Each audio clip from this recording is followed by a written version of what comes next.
नमस्कार, मैं जितेंद्र जैन और आप देख रहे हैं खबर समय जगत। आइए नजर डालते हैं आज की कुछ ताजा तरीन खबरों पर। जबलपुर थाना कुंडम में अरविंद सिंह मार्को निवासी कुंडम के द्वारा शिकायत की गई थी कि दिनांक 10 जुलाई 2023 को उसके खाते से 1 लाख रुपए की ऑनलाइन धोखाधड़ी हुई है। दूसरी घटना थाना गोरखपुर में दिनांक 18 जनवरी 2024 को रोहित धोटे निवासी गुप्तेश्वर के द्वारा रिपोर्ट किया कि अजीत बेन लोन दिलाने के नाम पर उसकी बैंक की पासबुक, एटीएम एवं मोबाइल नंबर ले लिया था।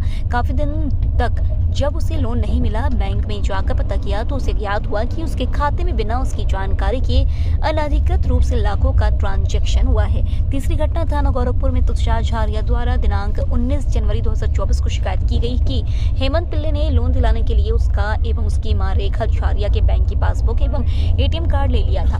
काफी दिन तक लोन नहीं मिलने पर बैंक नई पासबुक लेने हेतु जाने पर ज्ञात हुआ कि उसके एवं उसकी मां के खाते में अनधिकृत रूप से लाखों रुपए का ट्रांजैक्शन हुआ है, जो कि उसके द्वारा नहीं किया गया था। रिपोर्ट पर अपराध क्रमांक 40/24 धारा 406 420 भादवी का अपराध पंजीबद्ध कर विवेचना में ले लिया है।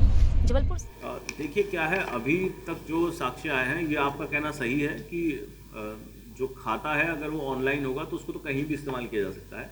लेकिन अभी जो साक्ष्य आए हैं उसमें कि इस तरह का नेटवर्क बनाया गया है जिसमें इस तरह के लोग जिनकी नीड 5-6,000 रुपीज़ है, किसी को फ्री में 2,000 रुपये 3,000 रुपये मिल रहे हैं जस्ट अपनी आईडी और एक अकाउंट खुलवाने के लिए, तो वो 2-3 हज़ार के लिए आदमी अपना अकाउंट बेच दे रहा है। और ये जो आगे बेचने वाले हैं, 3,000 वाला उसको 6,000 में बेच रहा है, 6,000 वाला उसको 10 में बेच रहा है, 10,000 वाला 16 में बेच रहा है। तो बेचने के बाद उन अकाउंट से आप ये मान लीजिए, एक अकाउंट से हो सकता है कि 1,000 भी ट्रांजैक्शन हो जाए, और एक अकाउंट से हो सकता है कि 10 होने के बाद पुलिस इन्वेस्टिगेशन में आए और वो बंद करवा दिया जाए। तो ये एक बहुत बड़ी संख्या, और जबलपुर एक शहर है। ऐसे बहुत सारे शहरों में इस तरह के लोग हैं जिनको ये लोग टारगेट करते हैं, और ये कोशिश करते हैं कि हम इनके अकाउंट्स इस्तेमाल करके साइबर फ्रॉड कर पाएँ। ये बेसिकली आप समझ रहे हैं कि अब जमतारा के व्यक्ति के इतने अकाउंट्स खुलना मुश्किल है, लेकिन ऑल ओवर इंडिया से यदि इस तरीके से कैचमेंट एरिया बना लेंगे और इस तरीके से लोगों के अकाउंट्स इनके पास आ जाएंगे तो साइबर फ्रॉड करना उनके लिए आसान हो जाएगा। अगर वो अपना लोकल का अकाउंट इस्तेमाल करेगा तो उसकी डिटेल्स पता करके उसके गांव तक पहुंचना आसान है, परंतु अगर जबलपुर का आदमी होगा और यहीं से अकाउंट की डिटेल जाके और लोकल का रहेगा तो पुलिस कहाँ जाके पकड़ पाएगी उस व्यक्ति को, और उस व्यक्ति को आइडिया भी नहीं रहेगा कि मेरे अकाउंट से साइबर फ्रॉड हो रहा है। वो साइबर फ्रॉड के मामले से जुड़ी हुई है।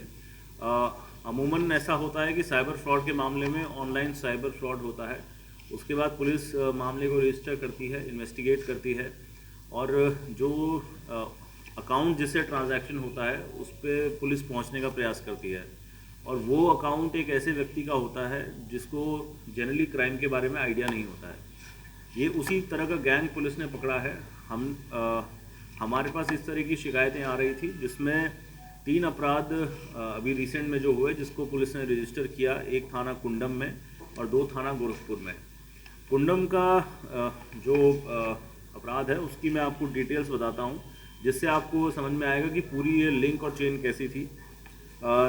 थाना कुंडम में जो शिकायत करता है अरविंद सिंह, उनके खाते से 1 लाख रुपए का ट्रांसफ़र हो गया था ओटीपी के माध्यम से। जब उनका केस इन्वेस्टिगेट हुआ तो उसमें ये समझ में आया कि आशीष कोरी नाम का व्यक्ति है जिसके खाते में ये पैसा जो है इसका ट्रांजैक्शन हुआ। जब उससे आशीष कोरी जो है वो जबलपुर के रहने वाले हैं और शान आना तिलवारा के रहने वाले हैं, तो उससे जब आगे पूछताछ हुई तो उसने ये बताया कि मैंने ये अकाउंट खुलवा के और अगले एक व्यक्ति को बेच दिया था। तो आशीष ने पीयूष खटीक को भेजा, पीयूष खटीक ने आगे आसिफ इफ्तिकार को बेचा। तो पहले ने 5,000, फिर 6,000, 10,000 ऐसे करते करते अकाउंट्स आगे बेचे, जिनको इन्होंने आगे 16,000 में ये लोग अकाउंट्स बेचते थे। पिछले 1 वर्ष में करीब 150 ऐसे अकाउंट्स हैं जिसको ये लोग आगे बेचते थे। इसमें और भी 2 लोग हमने अभी तक, पुलिस ने इसमें 7 लोगों को अरेस्ट किया है।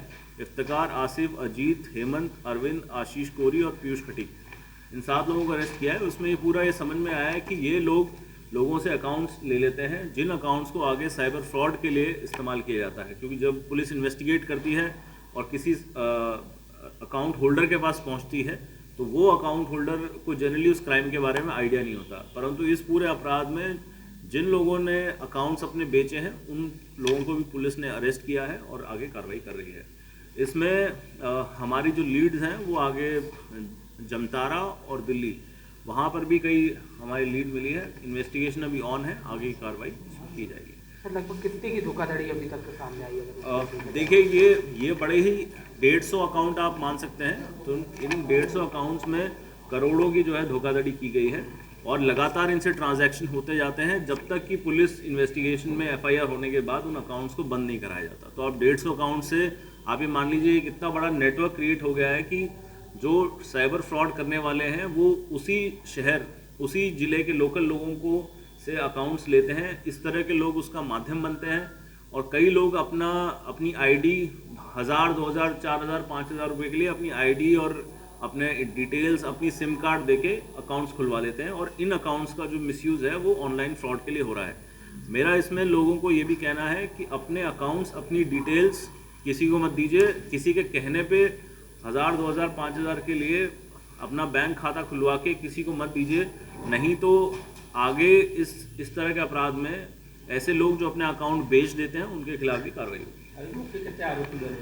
अभी इसमें 7 आरोपी गिरफ्तार हुए हैं और करीब 2 आरोपी अभी ऐसे हैं जो चिन्हित किए गए हैं। उसके अलावा क्योंकि इन्वेस्टिगेशन थोड़ा ब्रॉड बेस्ड है, इसमें आगे भी जो साक्ष्य आएंगे उस आधार पर कार्रवाई होगी। जबलपुर से खबर समय जगत के लिए पंकज जैन की report. For latest news, subscribe to our channel and press the bell icon.